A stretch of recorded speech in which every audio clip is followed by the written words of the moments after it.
Good evening. Bad Cat Productions here. Sorry about yesterday. I had completely forgotten that I had family members that had birthdays yesterday. So I went to Predator today. Wasn't as bad as it could have been. I enjoyed some parts of it. Some parts of it were just, there it was bad. Yeah, some of it was bad, but mostly I think that it did what it went out to do. And well, I mean, like the end part was, you know. I mean, you'll understand when you see it because it'll. If I tell you about the end, it's gonna ruin the whole thing. But the actors did all right. I mean, it was so acting. I mean, there was some funny bits in there with some of the characters. Um, had good progression. I mean, you learned as you went, so I mean that part of it was okay. Other than that, I mean, there was some stuff about it, that was SJW, but not the entire movie. It just had bits in it. Other than that, no, it was all right. I mean, it's worth a see. I wouldn't see it more than once. I mean, wasn't that good.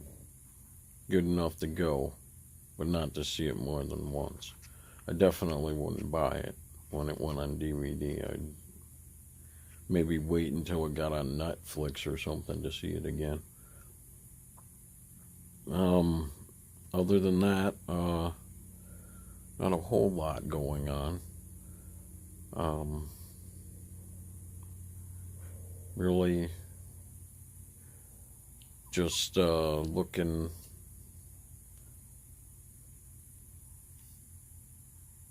at, I'm thinking that I'm going to start doing like talking about certain things like I did yesterday, like the progression of character development. Um, like building, if let's take, for example, if you wanted to build a story, like if you always want to do like an outline of how a beginning, middle, end. That way you've got where you're coming from and where you're going when you start, writing out the entire thing. Um, it's a big. I mean, I've seen some people that just sit down and write and think that they're doing a good job when in reality it's all over the place. I mean, it gives you a, how do I want to say this? It gives you like a map, I'd say, of how you want your story to go. At the beginning, you've got, like you're explaining how the situation is, and then you're going to the main body of your story and talking about how, where the character is going. You got your character development in there. You got the steps in the body.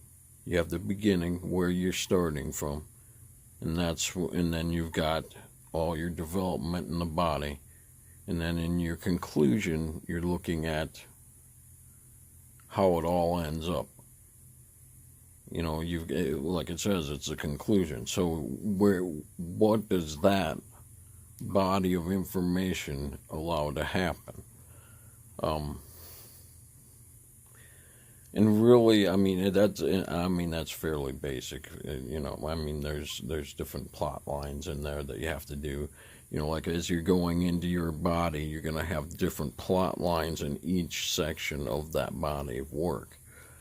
And like I said, that's where that progression comes in. You got the progression of the story, you got progression over your characters, you got your progression of, say, landscapes, where are they going, how are they going to get there.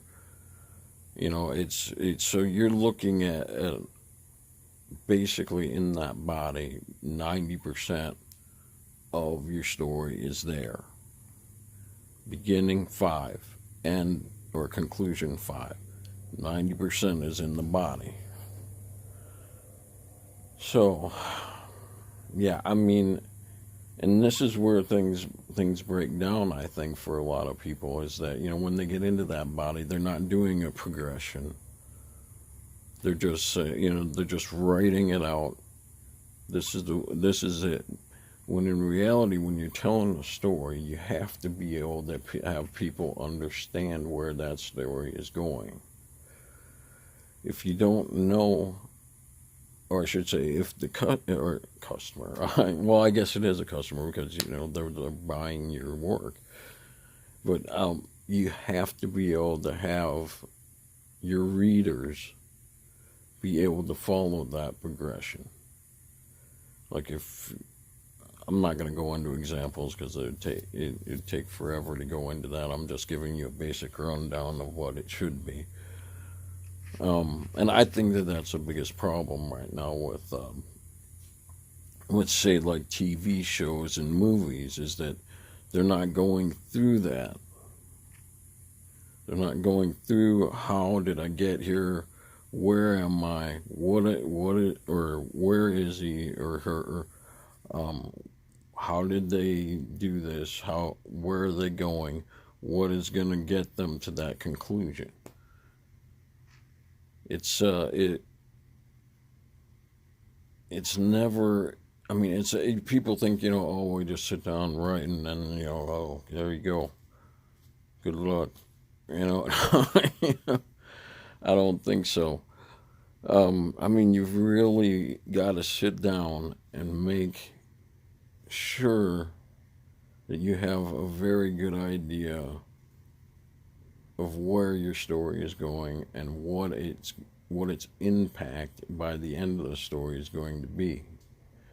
Because if you know what it's going to end up as, you can fill in that middle section fairly easily. Or, well, I shouldn't say that. The middle section is the hardest part, because you've got to be able to have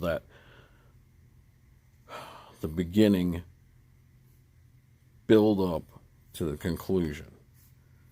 And I mean, I think that a lot of people have way too many, like, they like to put these twists and turns in there that have absolutely they're not connected to anything. It's like, oh, this happened, but for what reason? Well, how does that particular twist fit in with the conclusion? How does that build on your story? So, I mean, and I feel that that's a huge issue right now. I mean, there are people who write books. They have a pretty good idea of what they're doing. I mean, there are people out there that don't know what they're doing, but I mean, I pretty much stick with books that make sense. Um, but I mean, the biggest thing is to have the beginning and the conclusion. Because if you know where you are and you know where you're going, you can fill in that body to allow your character and your story to make it to that conclusion. You don't want to put in a bunch of, plot holes and stuff in your writing that go absolutely nowhere, because then you're basically, trying to fake out your readers with nothing. It doesn't work. It just makes for bad writing.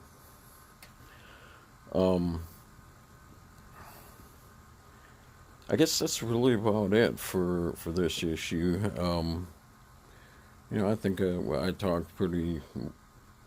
talked it out pretty good with you guys about how you want to, do your outline. Um, yeah, all right. So that's about it for tonight. It's another beautiful night here in Arizona. Um, the cat's laying around somewhere. Anyway, you guys have a great night, and I'll speak to you tomorrow. All right, Bat Cat Productions signing out.